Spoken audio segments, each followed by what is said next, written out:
Bonjour à tous. Dans le monde actuel, rien n'est pire que de dépendre des autres.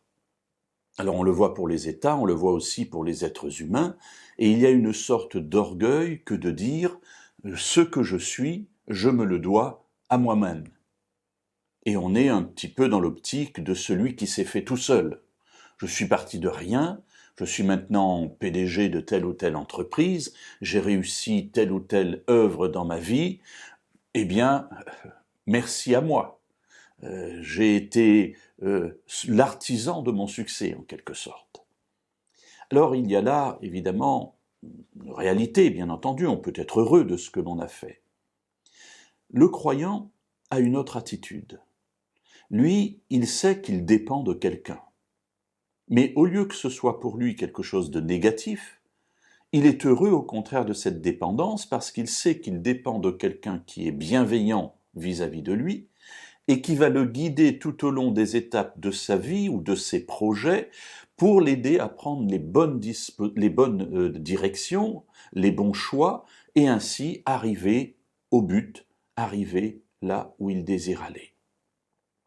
Alors, cette personne, évidemment, c'est Dieu, et chaque croyant, lorsqu'il a des projets, se met à prier pour les confier à Dieu, mais aussi pour lui demander d'intervenir dans sa vie afin de modifier ses projets ou de modifier la manière de les mener à terme pour qu'au bout du compte, eh bien, ce ne soit pas simplement ses projets à lui qui s'accomplissent, mais que ce soit la volonté de Dieu qui s'accomplisse en lui. Alors, dans le livre d'Ésaïe, au chapitre 26 et au verset 12, il y a une parole qui m'interpelle et que je trouve très belle. « Éternel, tu mets en nous la paix, car tout ce que nous faisons, c'est toi qui l'accomplis pour nous. » Alors effectivement, on est un petit peu loin de celui qui s'est fait tout seul. Ici, il est dit très clairement, alors c'est un cantique que le croyant adresse à Dieu, et il dit « Tout ce que nous faisons, c'est toi qui l'accomplis pour nous. » Mes amis, où est la gloire?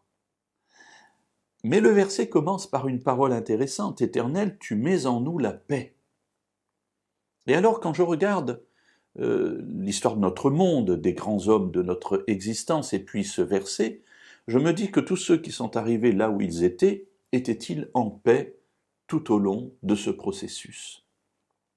Le croyant, lui, est en paix.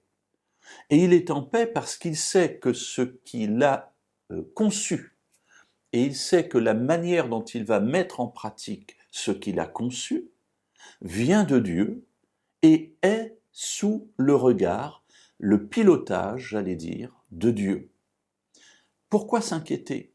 Seigneur, je te confie mon projet, merci parce que tu vas m'aider à l'accomplir, à le mener à terme. Mes amis, mener à terme des projets, c'est bien, mais être en paix, c'est beaucoup mieux. Alors sachons confier toute notre vie à celui qui nous aime et qui nous a promis d'aller jusqu'au bout avec nous.